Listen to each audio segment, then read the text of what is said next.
ഇത് അമ്മാവൻ എന്നോട് പറഞ്ഞ കാര്യങ്ങളാണ്. നിങ്ങൾക്കത് വേണമെങ്കിൽ എടുക്കാം, ഇല്ലെങ്കിൽ തള്ളിക്കളയാം. അല്ലാതെ ഞാൻ ക്ലീറ്റസിനെ കൊണ്ട് പണി ചെയ്യിപ്പിക്കാൻ വേണ്ടിയിട്ട് കണ്ടെത്തിയിട്ടുള്ള ഒരു പരിപാടിയാണെന്നൊന്നും വിചാരിക്കേണ്ട കാര്യമില്ല. സംഗതി ഇത്രയേ ഉള്ളൂ. അമ്മാവൻ്റെ ഏറ്റവും ഒരു അടുത്ത സുഹൃത്തിൻ്റെ ഒരു കടയുണ്ട്, ഹോട്ടല് ടൗണിൽ. അവിടെ ഒരു കാഷ്യറുടെ ഒഴിവുണ്ട്. കാഷ്യർ അവിടെ നിന്ന് പിരിച്ചുവിട്ട് ആ ജോലി വേണമെങ്കിൽ ഇതേ ക്ലീറ്റസിന് കൊടുക്കാമെന്ന് പറഞ്ഞു. അവിടെ ആണെങ്കിൽ ഭാരിച്ച ജോലികളൊന്നും ഇല്ലാതാനും. ഈ ഹോട്ടലിലേക്കുള്ള പച്ചക്കറികൾ, സാധനങ്ങൾ ഇതൊക്കെ വാങ്ങിക്കുക, അതിന്റെ വൗച്ചർ എഴുതുക, അത് സൂക്ഷിച്ചു വെക്കുക. പിന്നെ വൈകുന്നേരം ആവുമ്പോൾ ഈ വരവ് ചെലവ് കണക്കുകളെല്ലാം നോക്കി കൃത്യമായിട്ട് പൈസ എത്രയുള്ളത് വെച്ചാൽ ആ പൈസ അത് ഇതിന്റെ ഓണറെ ഏൽപ്പിക്കുക. പിന്നെ ചിക്കനും മട്ടനും അത് 3 നേരം തിന്നാന്ന് ക്ലീറ്റസ് വിചാരിക്കണ്ട. അങ്ങനെ വല്ലതും കഴിക്കുകയാണെങ്കിൽ ആ കഴിക്കുന്നതിന്റെ ചെലവ് സ്വന്തം പറ്റില്ലെങ്കിൽ എഴുതിക്കൊള്ളണം.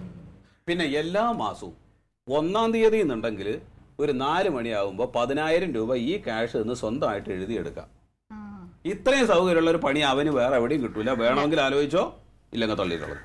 എനിക്കിഷ്ടപ്പെട്ടു. വളരെ നല്ല ജോലിയാണ്. പക്ഷെ എനിക്ക് യോജിപ്പില്ല, അതിനോട് വിയോജിപ്പാണ്. കാരണം അവൻ്റെ സ്വഭാവം എനിക്ക് നല്ലതുപോലെ അറിയാം. ഏതെങ്കിലും ഒരു സ്ഥലത്ത് പോയി അവൻ അടങ്ങിയിരിക്കുന്ന സ്വഭാവം ഉണ്ടാകും. നിനക്കറിയാവുന്ന കാര്യമല്ലേ. നീ അവിടെ കൊണ്ടുവന്ന് ഏൽപ്പിക്കും, നീയും അഴകേശനോട് കൊണ്ടുവന്ന് ഏൽപ്പിക്കും, തിരിച്ച് അതുപോലെ അവനിങ്ങ് തിരിച്ചു പോരുകയും ചെയ്യും. അതുമല്ല ക്യാഷിലായിരിക്കുന്നത്. എപ്പോൾ പൈസ എടുത്തെന്നറിയാം. നാണക്കേടായിരിക്കും ഇതൊക്കെ, അറിയാമല്ലോ. അമ്മ ഈ പറഞ്ഞ അഭിപ്രായം തന്നെ ഞാൻ അമ്മാവനോട് പറഞ്ഞു. ഏട്ടാ അങ്ങനെ പറയല്ലേ. ആദ്യം ജോലിക്ക് പോയി തുടങ്ങട്ടെ, അപ്പൊ ചിലപ്പോ ആള് സീരിയസ് ആവും. അല്ലേ ആത്തുനെ? അല്ലേ? അവൾക്ക് താല്പര്യമില്ല. അവനെ ജോലിക്ക് പറഞ്ഞ അവൾക്ക് താല്പര്യമില്ലല്ലോ. അതല്ല, എന്ന് ഇങ്ങനെ ഒറ്റയ്ക്ക് പണിയെടുത്ത് നിന്നാ മതിയോ? എനിക്ക് ഇപ്പൊ പറഞ്ഞില്ലേ കാഷ്യർ എന്ന് പറഞ്ഞില്ലേ, അത് മാറ്റിയിട്ട് ബാക്കി പണിയൊക്കെ ക്ലീറ്റോ ചെയ്തോളും. പൈസയുടെ കാര്യം എനിക്കും അത്ര വിശ്വാസം ഇല്ലാത്തോണ്ടാ. കാശിലിരിക്കണ മാറ്റിയിട്ട് അവന് പാത്രം കഴുകണ ജോലി എന്ന് പറഞ്ഞാല് അവൻ പോയിട്ട് പാത്രം കഴുകുവോ? പാത്രം കഴുകില്ല. പിന്നെ നിലം ക്ലീൻ ചെയ്യോ? പിന്നെ ദേഹനങ്ങാതെ ചെയ്യാൻ പറ്റുന്ന ഒരേ ഒരു പണി എന്ന് പറയുന്നത് ഈ കാശിലിരിക്കലാണ്. അതുകൊണ്ടാണ് അത് അവന് കൊടുക്കാന്ന് പറഞ്ഞത്. എന്നാ ഞാനൊരു ഐഡിയ പറയട്ടെ. ക്ലീറ്റോനെ ഒന്ന് പേടിപ്പിക്കാമോ? എന്തിന്? അല്ല, അവിടെ ഇതിനു മുമ്പ് ജോലി ചെയ്ത ചെറുക്കനെ പൈസ അവിടെ നിന്ന് എടുത്തത് കൊണ്ട് അത് കണ്ടുപിടിച്ചിട്ട് പറഞ്ഞു വിട്ടതാന്ന് പറഞ്ഞാലോ? അതന്നെയാണ് അവിടെ കേസ്. പൈസയുടെ തിരിമറി എങ്ങനെ ഇവ നടത്തി കഴിഞ്ഞാണ്ടല്ലോ, ഗുണ്ടാ സെറ്റപ്പുള്ള ആളാണ്. ഇടിച്ചിട്ട് അവന്റെ കൂമ്പ് പൊട്ടും. അത് പറഞ്ഞങ്ങ് പേടിപ്പിച്ചാ. മാത്രല്ല CCTV ഉണ്ട്. 5 പൈസയുടെ തിരിമറി അവിടെ നടക്കില്ല. ക്യാമറയിലെല്ലാം പതിയും. അതാദ്യം പറയണോട്ടോ, CCTV ഒക്കെ ഉണ്ടെന്ന് പറയണം. അത് പറഞ്ഞ് പേടിപ്പിക്കാം. ആ കാര്യം ഞാൻ ഏറ്റു. നിനക്കെന്തൊരു തെളിച്ചില്ലാത്തത്? എനിക്ക് തെളിച്ചക്കുറവ്. അവനെ ജോലിക്ക് പറഞ്ഞ് വായിക്കുന്നോണ്ട് നിനക്കെന്താ പ്രശ്നം? എനിക്കെന്താ പ്രശ്നം? എനിക്കൊരു പ്രശ്നം. എന്നാ മര്യാദക്ക് പോകാൻ പറ. കനക നല്ല സീരിയസ് ആയിട്ട് നിക്കണം കേട്ടോ. ഭയങ്കര സന്തോഷത്തിലാണ്. ഈ പ്രാവശ്യം നമ്മൾ പിടിക്കുമല്ലോ, നമ്മൾ തിരിച്ചു പിടിക്കും. പിന്നെ പിടിച്ചില്ലേ കൊള്ളാം. പിന്നെ ക്ലീറ്റോയൊക്കെ ഉണ്ടല്ലോ, നീ ധൈര്യമായിട്ട് പാടേ. ശരി ശരി, ഓക്കെ ഓക്കെ ഓക്കെ. ശരി എന്നാ.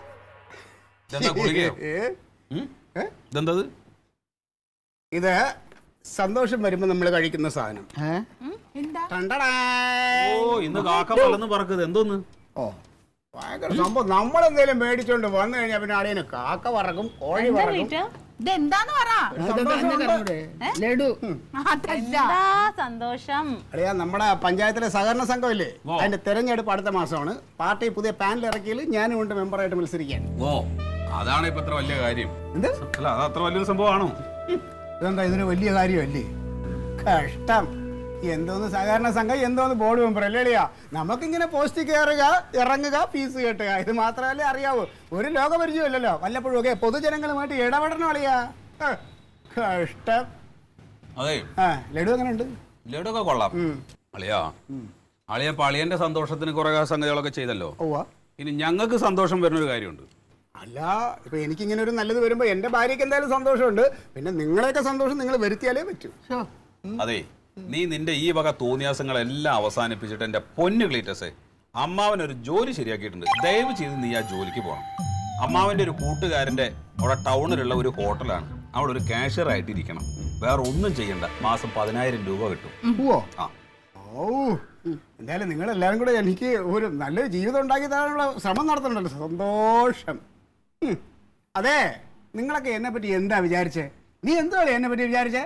ഒരു ബോർഡ് മെമ്പർ, സഹകരണ സംഘത്തിന്റെ ബോർഡ് മെമ്പർ എവിടെ കിടക്കുന്നു? ഒരു ഹോട്ടൽ ജോലിക്കാരൻ എവിടെ കിടക്കുന്നു? 10,000 രൂപയാണ് ശമ്പളം. അതുകൊണ്ട് ഞാൻ എന്നെ പോലുള്ള ഒരു പ്രമുഖൻ ആ ജോലിക്ക് പോകണം അല്ലേ? എടാ ഈ ഹോട്ടൽ തൊഴിലാളിക്ക് മാസം 10,000 രൂപ ശമ്പളം കിട്ടും. നിന്റെ മറ്റേതിന് പോയി കഴിഞ്ഞാൽ നിനക്ക് എന്ത് കിട്ടും?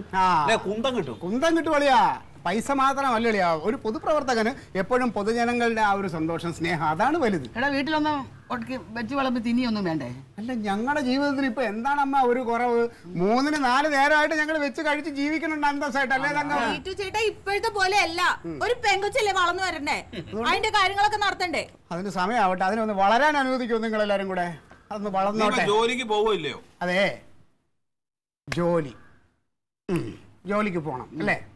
എന്തായാലും അമ്മാവൻ പറഞ്ഞ കാര്യമല്ലേ, നമുക്ക് ആ ജോലി വിടണ്ട. വേണ്ടല്ലേ, അതാണ് പറയണത്, കളയണ്ടത്. അങ്ങനെ അതായത് നമ്മുടെ തോമസ് ഏട്ടന്റെ മോൻസി നല്ല പഠിപ്പുള്ള ചെറുക്കനാ. അവൻ ഇതുവരെ ജോലിയൊന്നും കിട്ടിയിട്ടില്ല.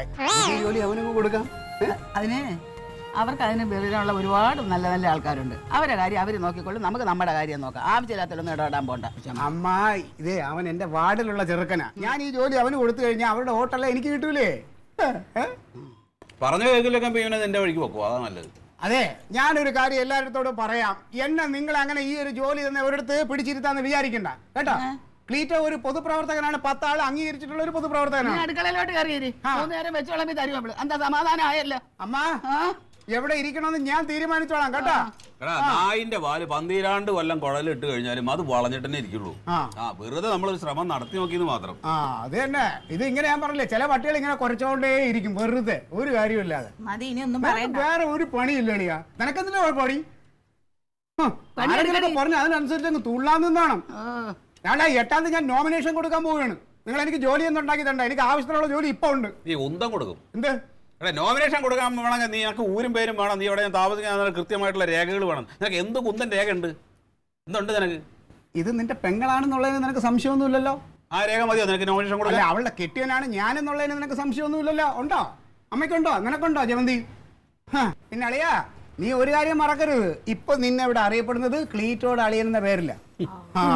പിന്നെ ഞാൻ ഇവിടുത്തുകാരനാണോ എന്നുള്ളൊരു സംശയം. ഒന്നും വേണ്ട, ഇവിടെ റേഷൻ കാർഡ് ഇരിപ്പില്ലേ മോളെ അകത്ത്, അത് എടുത്തോണ്ടോ. അതിനകത്തുണ്ട് ക്ലീറ്റോയുടെ പേര്. അതെ, എനിക്ക് 2 കോപ്പി എടുക്കണം. ഞാൻ എടുത്തോണ്ട് വന്നേ. എനിക്ക് ജോലി ഉണ്ടാക്കാൻ നടക്കുന്ന എല്ലാവരും കൂടെ. അങ്ങനെ എവിടെയെങ്കിലും ഒരിടത്ത് അടഞ്ഞുകൂടി ഇരിക്കാനുള്ള ആളല്ല ഞാൻ. വേണ്ട വേണ്ട, നീ സ്ഥലത്ത് അടങ്ങിയിരിക്കണ്ട. നീ ഓടി നടന്നോ. എന്ത് കഷ്ടമാണെന്ന് പറ. അത് തന്നെയാണ് ഞാനും പറയുന്നത്. അമ്മാവനുള്ളത് ഞാൻ വെച്ചിട്ടുണ്ട്. അങ്ങോട്ട് നോക്കളിയാ. ഇനി അളിയന്റെ ഒരു സംശയം എന്താ നോക്ക്.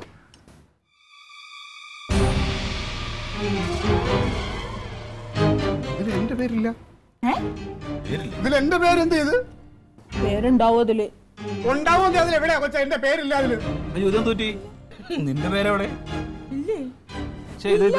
പഴയ റേഷൻ കാർഡിൽ എന്റെ പേരുണ്ടായിരുന്നാണ്. ഇതിപ്പോ ആരാ പുതുക്കാൻ കൊണ്ടുപോയാ? നീ അല്ലളിയാ? മനഃപൂർവ്വം നീ എന്റെ പേര് എഴുതി മാറ്റി.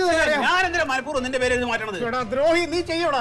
നിന്നെ കൊണ്ടോ പ്രയോജനമില്ല. 10 കിലോ അരി കുടുംബത്തിന് കിട്ടൂലേ, അത് ഞാൻ കളയൂ. നിന്റെ ഞാൻ എന്തെങ്കിലും ഉപദ്രവം ചെയ്തോടാ? നീ എന്തിനാടാ എന്നോട് ഇങ്ങനെയൊക്കെ ചെയ്യൂല?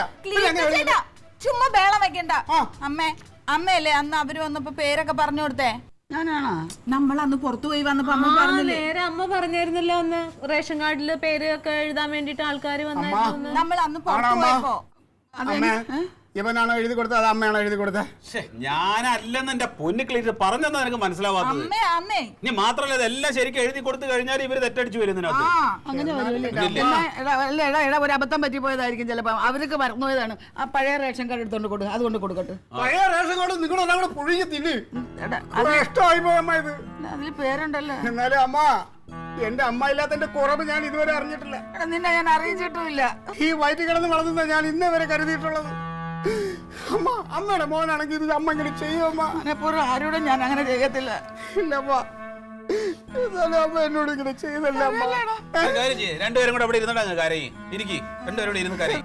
എന്റെ ജീവിതം എല്ലാരും കൂടെ നശിപ്പിച്ചല്ലോ. പക്ഷെ അമ്മ കാരണം എന്റെ ജീവിതം പോയിന്നുള്ള വേണ്ടായിരുന്നു. അമ്മ ഒരു കാര്യം ചെയ്യേ, അവന്റെ പേര് കൂടെ ഇതിലോട്ട് എഴുതി ചേർക്കും. എന്നൊരു പേന എടുത്തോണ്ട് വാ, ചേർക്കാം. ഒരു പേന എടുത്തു. തമാശ കളിക്കരുത്. അളിയന്റെ അടുത്ത് ഞാൻ അവസാനമായിട്ട് പറയണ്, എത്രയും പെട്ടെന്ന് എന്റെ പേര് ഈ കാർഡിൽ വരുത്തിയില്ലെങ്കിൽ ഞാനിവിടെ കെട്ടി തൂങ്ങിച്ചാവും. എത്രയും പെട്ടെന്ന് ചെയ്തു കൊടുക്കണേ. നോക്കട്ടെന്ന് അമ്മയുടെ മോൻ പറഞ്ഞു കേട്ടോ. ഞാൻ കെട്ടി തൂങ്ങണത് നോക്കട്ടെന്ന്. അതൊന്നും അല്ല കൊണ്ട് വലഞ്ഞ തമ്പുരാനെ ഞാൻ സപ്ലൈ ഹൗസിൽ എന്റെ സുഹൃത്തുണ്ടെന്ന് ഞാൻ അങ്ങനെയോട് പറഞ്ഞിട്ട് ശരിയാക്കാൻ പറ്റുമോ നോക്കട്ടെ. എന്തിനാ ശരിയാക്കാൻ പറ്റുമോ നോക്കിട്ട് പറഞ്ഞ് നിന്റെ തലക്കകത്ത് എന്താണ് കുതിരച്ചാണകോ? നീ സമാധാനം എനിക്ക് ഭ്രാന്താണടാ ഭ്രാന്ത്. വയ്യ. ഒരു കാര്യം ഞാൻ പറഞ്ഞേക്കാം, എത്രയും പെട്ടെന്ന് ഈ കാർഡിൽ ശരിയാക്കി എന്റെ പേര് വന്നില്ലെങ്കിൽ ഞാൻ പറഞ്ഞതുപോലെ ചെയ്യും. പിന്നെ അങ്ങനെ എങ്ങാനും സംഭവിച്ചാണ്ടല്ലോ എന്റെ അണികളെല്ലാം കൂടെ ഈ വീട്ടിലോട്ട് ഒരു വരവ് വരും, കത്തിക്കമ്മ വീട്. എന്നാ പിന്നെ ആദ്യം അത് നടക്കട്ടെ. നീ കെട്ടി തൂക്കി ചാവ്, എന്നിട്ട് ഈ വീട് കത്തിക്കിട്ട ആളുകൾ എന്നിട്ട് ശരിയാക്കാത്. അതുവരെ വേണ്ട, സൗകര്യമില്ല എനിക്ക്. അവൻ എന്റെ മരണം കാണണമെന്ന്. നിന്റെ മരണം കാണണം എനിക്ക്.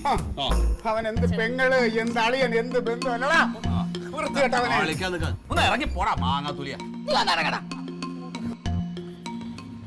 ആരുടെ പേരിലാന്ന് പറഞ്ഞു കരയാ നിക്കാണ് കോന്തൻ. എന്റെ ഏട്ടാ ഇത് എങ്ങനെയെങ്കിലും ഒന്ന് ശരിയാക്കി ഇത് കൊടുത്തേക്ക്. ശരിയാക്കാൻ പറ്റുന്ന കേസുകൾ നമുക്ക് അറിയില്ലല്ലോ ഇതിൽ പേരുണ്ടോ. ഇത് അന്ന് നോക്കില്ലോ ഇത്. അത് ആരും എടുത്ത് നോക്കിയില്ല, പുതിയത് കൊണ്ടുവന്നപ്പോ ഞാൻ എടുത്ത് വെച്ചു. ഒരു കാര്യം ചെന്ന് ഹബീൽദാരുടെ മോനാണ്, മരുമോന്റെ കാര്യമാണെന്നൊന്ന് പറ. ആ പഴയ കാറിന് എടുക്ക്, പഴയ കാറുകൊണ്ട് കൊണ്ടുപോയാൽ മതി. ഇത് വിട്ടുപോണതാണ്, അല്ലാണ്ട് ഞാൻ മനഃപൂർവ്വം ചെയ്യോ? അവനെ കൊണ്ട് ഒരു കാര്യമില്ല. ഈ 10-27 കിലോ അരി കിട്ടും, അതെന്തിനാണ് കളയാൻ നിൽക്കണത്? അങ്ങനെ ചെയ്യാം. ഇങ്ങോട്ടാ